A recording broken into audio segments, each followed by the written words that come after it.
প্ৰিয়জন। প্ৰেম এইটো যে কেনেকুৱা শব্দ।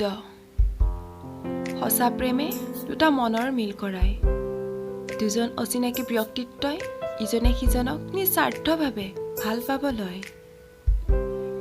বিশ্বাস, মৰম, সন্মান, যত্ন, গুৰুত্ব সকলোবোৰ ইয়াত জড়িত। সকলোতকৈ প্ৰিয় হৈ পৰে সেই মানুহজন। তেওঁৰ এটা মেছেজ অথবা ফোনৰ বাবে ৰৈ থাকি এটা ঘণ্টাও সহস্ৰাধিক বছৰ পাৰ কৰা যেন লাগে। দিনটোৰ শেষত তাইৰ সকলো কথা তেওঁক ক'বলৈ ৰৈ থাকে। এই যে তাৰ এটা মেছেজ অহাৰ লগে লগে তাইৰ মুখত এটি মিচিকিয়া হাঁহি অথবা বুকুৰ সেই আৱেগৰ কোলাহলত বৰ জোৰেৰে ধপ ধপ কৰিবলৈ। তেওঁৰ সৰু সৰু কথাত গুৰুত্ব দি সোধা হয়, তেওঁ কিবা খালেনে? কি কৰিছে বা তেওঁ? এই যে তেওঁৰ কিবা হোৱাৰ বুলি শুনিলে তাইহে দুৰ্বল তথা আৱেগিক হৈ পৰে। চকুলোৱে বিনা অনুমতিত দুগাল নিমখীয়া কৰে। সকলোতেই যেন তেওঁৰেই অধিকাৰ।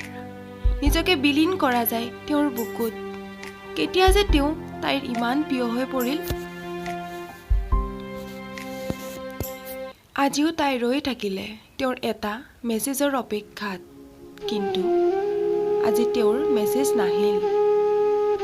তাই নিজেই মেছেজ দিলে, কিন্তু তেওঁ তাইৰ কোনো মেছেজৰ ৰিপ্লাই নিদিলে। লাহে লাহে আঁতৰিব ধৰিলে তেওঁ।